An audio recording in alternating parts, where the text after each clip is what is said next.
In view of my findings that Ajit Pawar faction was the real NCP political party when the rival factions emerged, the respondents cannot be held to be disqualified for grounds recorded in paragraph 76A and B.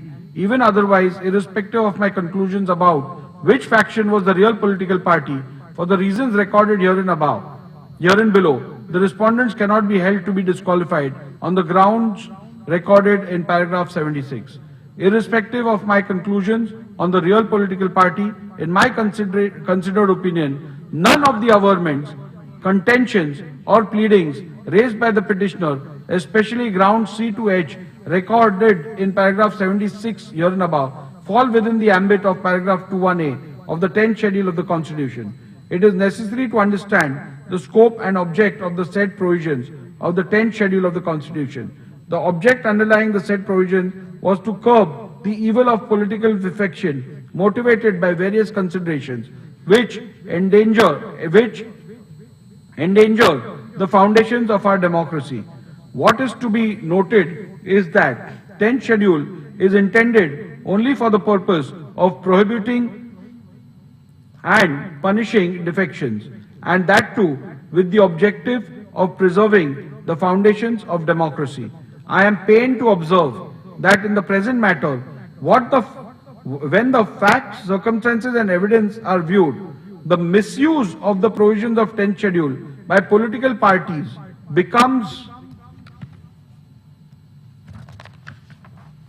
apparent. It appears that the initiation of the proceedings is not to prevent maverick and irresponsible defection or to call an errant member to book. It is to suppress dissent within the party and open a new direction in the political tussle for power.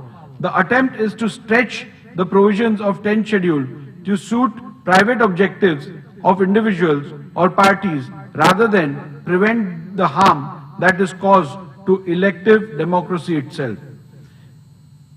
In the facts and circumstances brought before me, it is necessary to consider the cardinal question: does every act of a member of the legislature that may be described as defiance or dissent or behavior of group of members of the legislative party in the House that goes against some other group within their own party falls within the meaning of the term defection under paragraph 2 of the 10th schedule? As the Speaker and even as an elected representative, I witness the daily churning of politics as it plays out before me.